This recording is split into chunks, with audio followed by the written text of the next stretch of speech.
Feature Friday, all my quilting friends. Thank you guys so much for joining me here in my quilting studio. And I don't know about you guys, but I am in a crunch to get a few projects done before the holiday season and gift giving time. And I thought that I would show you a little project that I am working on that might spark some ideas and give you a quick and easy way to make a few gifts to give for friends, maybe a white elephant trade gift, a hostess gift. Maybe you've got a bunch of friends in your sewing group or guild that you're wanting to give something to.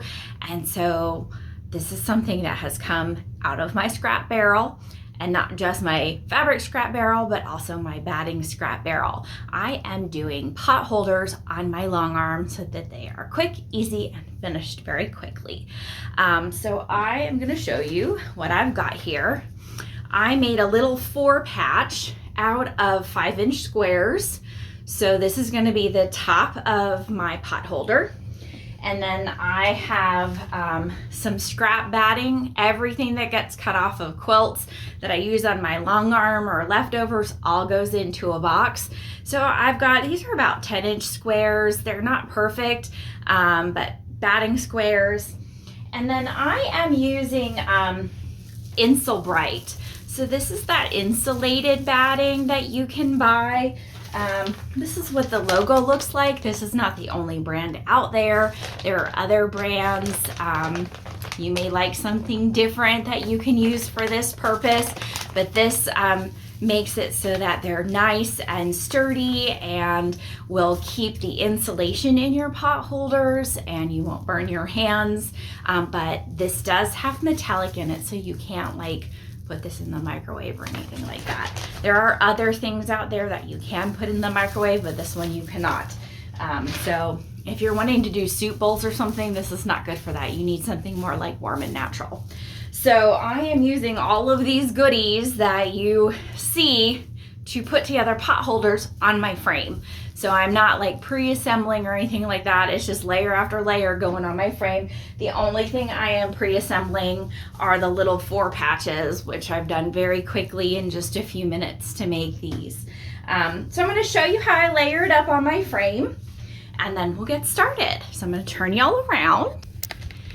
And here we have my Butler robot, and here is my frame. I've already done one, and we'll get a close-up of that in a minute. But I've got one layered up here, and we're gonna just kind of look at what I've got. So I have a piece of backing fabric on my frame. It probably isn't even, I don't know, maybe 15 inches wide. It's very small. It's just something that came out of my bins, my stash of stuff. It was a good neutral backing for these pot holders. And then I have a piece of, once again, scrap batting that came out of my leftovers from being trimmed off of quilts. This, I'm gonna say, is just over 10 inches wide. So what I'm doing with this is I did stitch this down just so that it didn't move across my quilt as I'm layering my pot holders on. So what I do is I've got my backing, my batting, and then I will layer my Insul-Bright on top of that, my other square of regular batting, and then I will put my top on it. So I've got all my layers here, and you guys might be going, wow, Aubrey, that is really thick. You're crazy. What are you doing? If this is too thick for you, you don't have to put all those layers in it. I have very sensitive hands, and I need to have all these layers for when I'm pulling hot things out of the oven. So I like all these layers. You don't have to put all those layers if you don't want them. I just like to have them in my pot holders. And then once I have that done, I'm going to get you guys a little closer here. I don't know if you can see, but I do have a little pin in each corner here just to hold this in place so that when I start basting around the edges of this, my layers aren't going to shift on each other. I do want to make a note that I did switch out my needle in my machine to a size 18. So it is a little bit thicker because this is a lot to punch through. So when we are stitching, I'm going to make sure I go nice and slow and take my time because this is quite a few layers. So we've got our pot holder all laid out and ready to go. And I am first going to baste around all my edges before I put a design on. You can baste how you are comfortable. If you want to run a basting stitch, that's fine. You know me. I love using my channel locks on my Butler Robotics. So I am going to come up here on my display.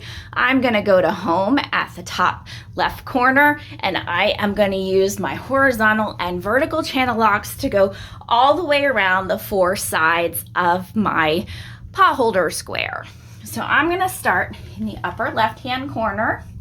I'm just going to needle up, needle down, and pull my thread to the top.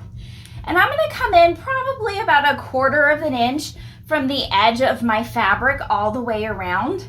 I do plan on trimming these, so if I'm a little off or not quite as straight as I want to be, that's okay. They are going to get trimmed up when I take them off the frame. So I'm going to start here, and I am going to put on my vertical channel lock so that I can only go horizontally.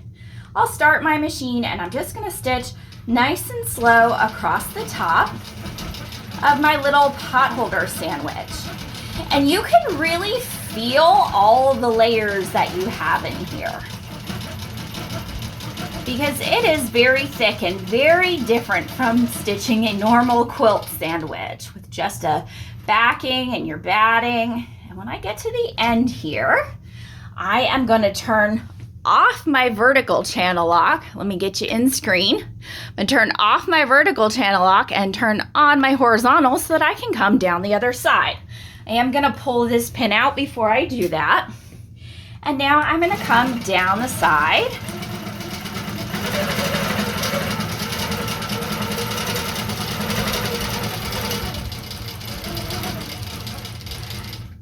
And I am at that bottom corner. I know you guys can't see that. Let me pull back just a little bit so you can see it. And I'm going to switch again. I'm going to turn off my horizontal and turn on my vertical. And now I'm going to go back off to the left. So I go across the bottom of my pot holder. Like I said, none of this has to be super perfect. Chances are most of this is either going to get trimmed off or it's going to end up in my binding, because these will be pot holders that I put a binding on. And now I'm going to do my 4th side. I'm going to turn off my vertical lock, turn on my horizontal lock, and I am going to go up my last side here. And just get that stitch down into place. All right, and I'm going to turn off my stitching, turn off my channel lock, do a stitch, and pull my bobbin thread up to the surface. And grab my little scissors because they're not on my handy hook that I put on my machine. You know, I always lose my scissors in my sewing room. Okay, and I'm going to pull out the other pins that I've got in here. So now I have a completely blank slate to work with. Now I'm going to bring you guys a little bit closer so you can see what I'm working with on my display screen. So the first thing we need to do is lay out our pot holder space. I'm gonna make sure I get on the right one here. So we're gonna lay out the 4 corners of our pot holder so that we can then add our design. This is no different than when we're laying it out on a quilt. We're just gonna hit our 4 corners in our layout. The one thing I want to do first is I do want to add a margin on this just so that my design scooches in just a little bit. I make sure it's fully stitched inside my square, and that way when I'm trimming, I know that I'm not going to trim off any of my design. I don't know if any of you remember where margin is, but that's here in your settings, which looks like the little gears on the left-hand side of your display. When you open that, you're going to go to your parameter tab, and your margin is here. you've got your little white box that you can open up and you can type in whatever you want for a margin. I think I went a little bit bigger than what I've got here. I've got 0.05 of an inch right now.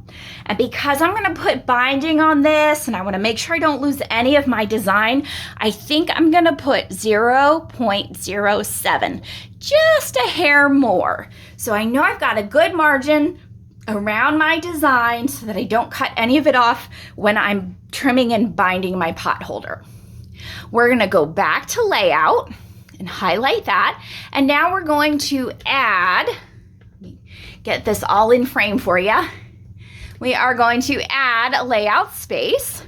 So we're going to hit our plus sign over here on the right, and it says set the first point of our pattern box. So we're going to set the 4 corners of our pot holder square.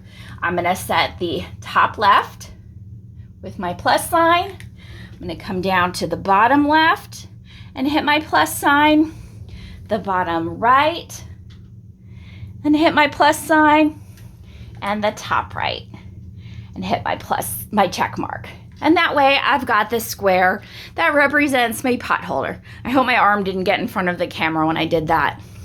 Now we're going to add our pattern. And you've got tons and tons of patterns available to you, whether you want to do something festive and holiday, depending on what your fabric is, or you want to choose something that's appropriate with the design of your fabric. Maybe the person you're making the pot holders for has a certain style that they like, so you might want to choose a design that goes for that. This is kind of a mid-century modern fabric. It's got these TVs and telephones and stuff that are of the mid-century era. So we're gonna go with something appropriate for that. I'm just gonna choose this little pattern here. And to get it into our box, let me get you all the way in frame. I'm gonna hit my check mark off to the side. And as you can see, our design's really small, our box is really big, so we've got some scaling to do. I'm going to use my scale feature here in Edit. And I'm just going to use auto scale. So I'm going to hit my auto scale button and fill in my whole space. But if I can get you guys close enough, you may be able to see there is a very faint black dotted line all the way around the design. That is where our margin is. So our design doesn't quite hit the orange dotted line. That's our pattern box. It's just inside. So I know that that's going to stay inside my whole layout space. So that way if I trim away when I'm cutting down to put my binding on and everything, my design won't get cut off by my binding when I get everything ready to go. So I like that I've got that little bit of margin there. So this is all I need to do. This looks great to me. It's appropriate for my fabric. This is gonna be quick and easy. We're gonna go to our home button and our needle is engaged. Oh, you can't see that. Our needle is engaged over here on the right-hand side of our display, so we'll be stitching out. I'm gonna hit my green button to start. Double check that my needle is in the up position, and it is, so I can hit my check mark. And we're gonna move into place. Now before I do this, I wanna mention to you guys one thing. Over here is our speed control. And you can see right now that my speed is set at 10.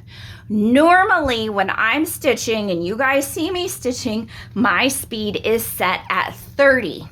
I have slowed my speed down by using my down arrow, so I can use my up arrow and get it back to 30. I used my down arrow here and went down to 10 because I am stitching through backing, batting, insole bright, another layer of batting, and my top. That is a lot for my machine, for my needle, for my thread. That's a lot of stress going on.